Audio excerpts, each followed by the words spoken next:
The Song of Hiawatha by Henry Wadsworth Longfellow. Section 7. Hiawatha's Sailing.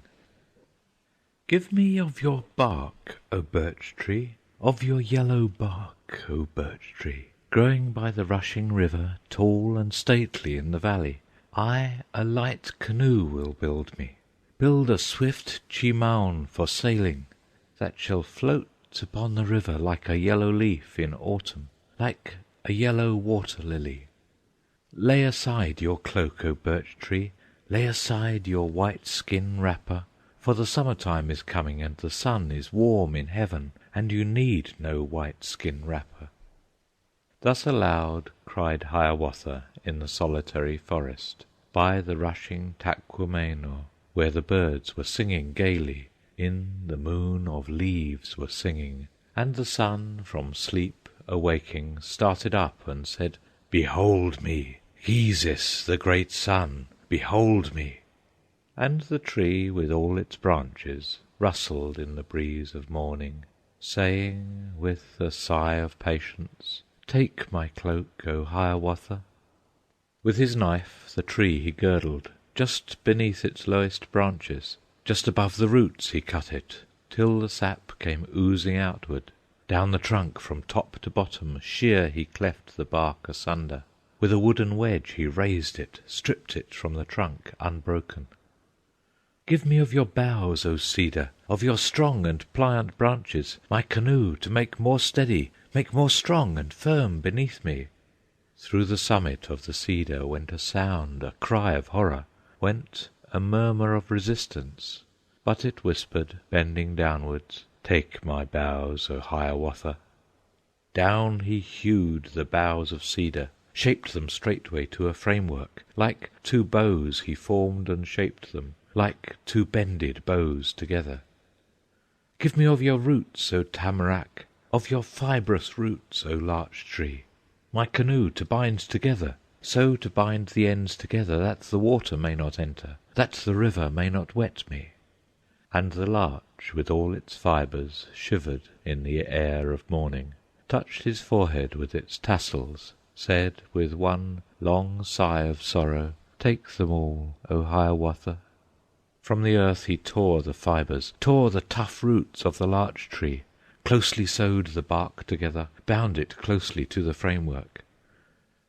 Give me of your balm, O fir tree, of your balsam and your resin, so to close the seams together, that the water may not enter, that the river may not wet me. And the fir tree, tall and sombre, sobbed through all its robes of darkness, rattled like a shore with pebbles, answered wailing, answered weeping, "Take my balm, O Hiawatha!" And he took the tears of balsam, took the resin of the fir tree, smeared therewith each seam and fissure, made each crevice safe from water. Give me of your quills, O hedgehog, all your quills, O Kagh the hedgehog! I will make a necklace of them, make a girdle for my beauty, and 2 stars to deck her bosom. From a hollow tree the hedgehog with its sleepy eyes looked at him, shot his shining quills like arrows, saying with a drowsy murmur through the tangle of his whiskers, "Take my quills, O Hiawatha!" From the ground the quills he gathered, all the little shining arrows, stained them red and blue and yellow with the juice of roots and berries.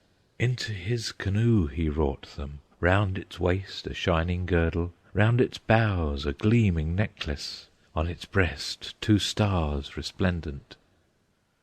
Thus the birch canoe was builded in the valley by the river, in the bosom of the forest, and the forest's life was in it, all its mystery and its magic, all the lightness of the birch tree, all the toughness of the cedar, all the larch's supple sinews. And it floated on the river like a yellow leaf in autumn, like a yellow water lily. Paddles none had Hiawatha, paddles none he had or needed, for his thoughts as paddles served him, and his wishes served to guide him. Swift or slow at will he glided, veered to right or left at pleasure. Then he called aloud to Kwasind, to his friend the strong man Kwasind, saying, "Help me clear this river of its sunken logs and sand bars." Straight into the river Kwasind plunged as if he were an otter, dived as if he were a beaver, stood up to his waist in water, to his armpits in the river, swam and scouted in the river, tugged at sunken logs and branches. With his hands he scooped the sand bars, with his feet the ooze and tangle. And thus sailed my Hiawatha down the rushing Taquamenaw, sailed through all its bends and windings, sailed through all its deeps and shallows, while his friend, the strong man Kwasind, swam the deeps, the shallows waded.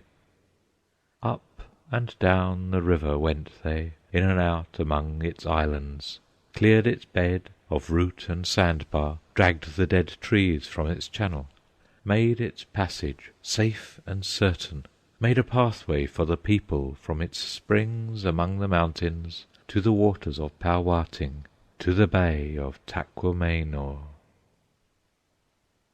Section 7.